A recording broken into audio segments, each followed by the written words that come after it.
kuo mes ilgiau dirbame, kuo mes daugiau, įsivaizduokim, kad mes kiekvieną mėnesį sukūrėme naują kanalą, tai sudarom naują partnerystę ir nauja partnerystė tai yra tam tikras kiekis potencialių klientų srautas pas jūs.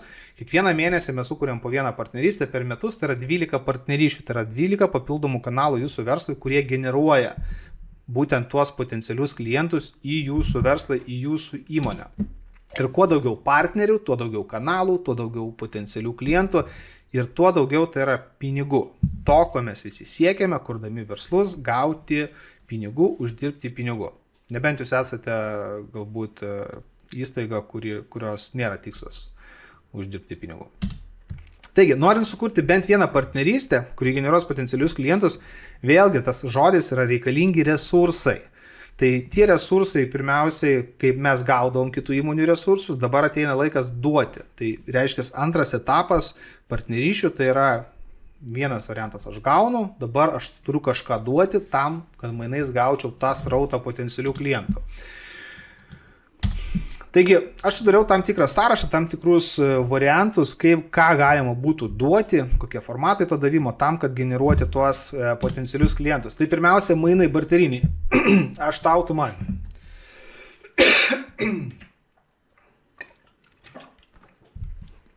Čia toks paprastas pavyzdys, šalia, tarkim, yra grožio salonas ir sporto klubas. Tai grožio salonas gali tikras dovanėlės dalinti ir generuoti srautą į sporto klubą. Sporto klubas gali generuoti dalinti dovanėlės grožio salono. Tai tie barteriniai mainai. Ir čia labai yra gerai efektyvus yra, kai lokacijos yra viena šalia, verslai yra šalia, geografiškai šalia. Ir jie yra papildantis, tarkim, tas pats moteris, kuri prisižiūri, tarkim, savo išvaizdą ir prisižiūri savo kūną, tai sportuoja. Ir taip galite jūs realiai apsimainyti resursais ir gausis tai aš tau, tu man principas. Antras resursas, kurį jūs galite duoti, yra pinigai. Tik tai aišku, pinigais jūs nieko neduosit. Nors vienas iš variantų iš tarp kitko yra, kur jūs galite sumokėti už potencialų klientą, tai su tais pinigais jūs galite pirkti realiai duomenų bazę. Tai, kad tavo duomenų bazė, jeigu tu turi, tarkim, duomenų bazę, aš tau galiu sumokėti, kad tu išsiųstų mano pasiūlymą, tai pinigai yra. Tai čia aš labiau norėčiau galbūt truputėlį apie kitą dalyką pakalbėti, tai kad jūs galite tas dovanėlės įvairiausias duoti ir jeigu jūs norite, kad jums kuo pigiau kainuotų, jūs galite dideliais kiekiais pirkti, tai yra didmena. Tam, kad savikina per vieną tą dovanėlę, kurią jūs norite, kad tas klientas ateitų pas jūs atsiimti, jūs galite pirkti didesniais kiekiais. Jūs galite pirkti per išpardavimus, ieškoti, selautai visokiausiai gali būti. Jūs galite pagaminti patys. Šiaip, kai mano gamybinė įmonė, tikrai galima prisigalvoti daug skirtingų dalykų, kuriuos galite pagaminti ir padovanoti klientams, būtent arba duoti resursą, kad klientai jūsų potencialus ateitų pasimti per partnerius. Čia tarp kitko labai yra stiprus resursas. Jūs galite duoti savo parduodamas prekes ar paslaugas. Ir tai, kadangi, ką reikia suprasti, kad kuo daugiau vertės jūs sukursite klientui per ilgesnį laiko tarpsnį, tuo tas klientas bus pasiruošęs daugiau išleisti jūsų įmonę. Tai kuo daugiau pasitikėjimo, tuo didesnę vertę jūs galite jam pasiūlyti tam klientui, tuo daugiau pinigų jisai gali išspręsti. Tai pati pradžia, tarkim, gali būti ir kažkokia smulki dovanėlė, bet kad spręstų jo problemą, dėl tos dovanėlės jis ateis pas jūs užmėgsit santykius, o vėliau galbūt jūs parduosit kažkokią grandiozinę paslaugą, kuri jam kainuos, nežinau, 50 kartų daugiau, 100 kartų daugiau. Ir jūsų verslas iš tikrųjų turės klientą, kuris generuoja didelius pinigus jums.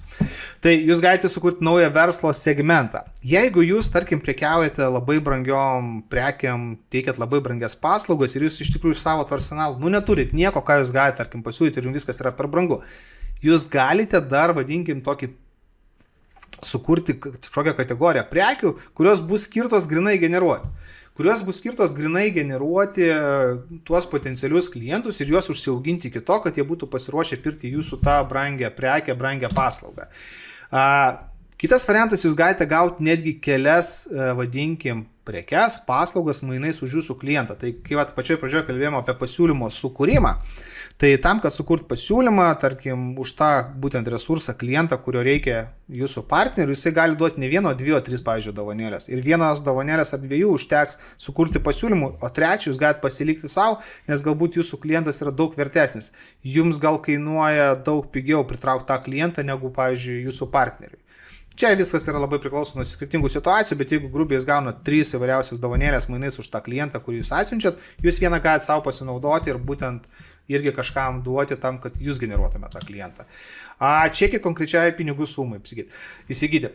statistika yra tokia, ta prasme praktika yra tokia, kad procentinės nuolaidos neveikia. Užknyso visiems 15%, 10% vos ne apie nieką, žinai, ir kai daug yra šnekų, kad pakelia kainas tam, kad duoti nuolaidą, tai jūs realiai galite sukurti savo vidinę valiutą čekių formatu, kurią galite naudoti būtent pritraukinėti savo potencialius klientus per partnerius. Jūs galite duoti išbandyti nemokamą paslaugą. Vėlgi, tai yra labai